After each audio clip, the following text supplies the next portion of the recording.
عليهم ولا الضالين.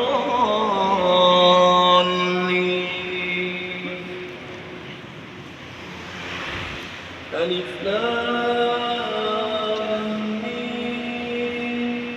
الله لا إله إلا هو الحي القيوم نزل عليك الكتاب بالحق مصدقا لما بين يديه وأنزل التوراة والإنجيل من قبل هدى للناس وأنزل الفرقان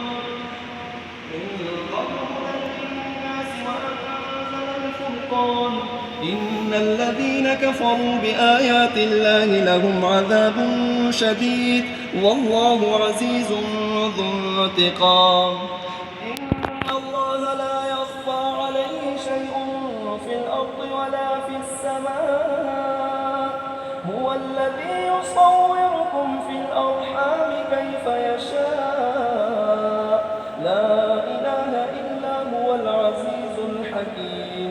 هو الذي أنزل عليك الكتاب منه آيات محكمات هن أم الكتاب وأخر متشابهات فأما الذين في قلوبهم زيغ فيتبعون ما تشابه منه ابتغاء الفتنة وابتغاء تأويله وما يعلم تأويله إلا الله والراسخون في العلم يقولون آمنا به كل من عند ربنا وما يذكر إلا أولو الألباب.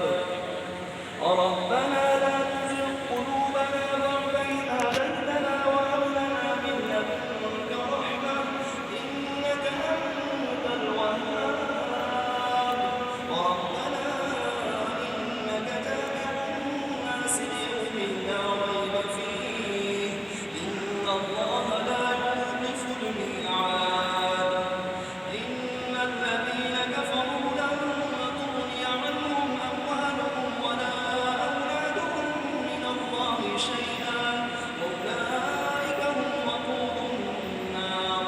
كدأب آل فرعون والذين من قبلهم كذبوا بآياتنا فأخذهم الله بذنوبهم والله شديد العقاب.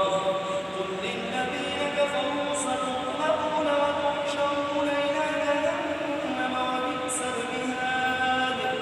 قد كان لكم آية في فئتين التقتا فئة تقاتل في سبيل الله وأخرى كافرة يرونهم مثليهم رأي العين والله يؤيد بنصره من يشاء إن في ذلك لعبرة لأولي الأبصار. زين للناس حب الشهوات من النساء والبنين والقناطير المقنطرة من الذهب والفضة والخيل المسومة والأنعام والحرث ذلك متاع الحياة الدنيا والله عنده حسن المآب.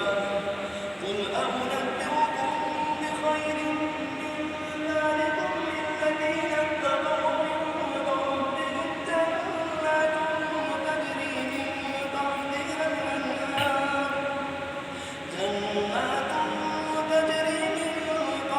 الأنهار خالدين فيها وأزواج مطهرة ورضوان من الله والله بصير بالعباد. الذين يقولون ربنا إننا آمنا فاغفر لنا ذنوبنا وقنا عذاب النار. الصابرين والصادقين والقانتين والمنفقين والمستغفرين بالأسحار. شهد الله أنه لا إله إلا هو والملائكة وأولو العلم قائما بالقسط لا إله إلا هو العزيز الحكيم. إن الدين عند الله الإسلام وما اختلف الذين أوتوا الكتاب إلا من بعد ما جاءهم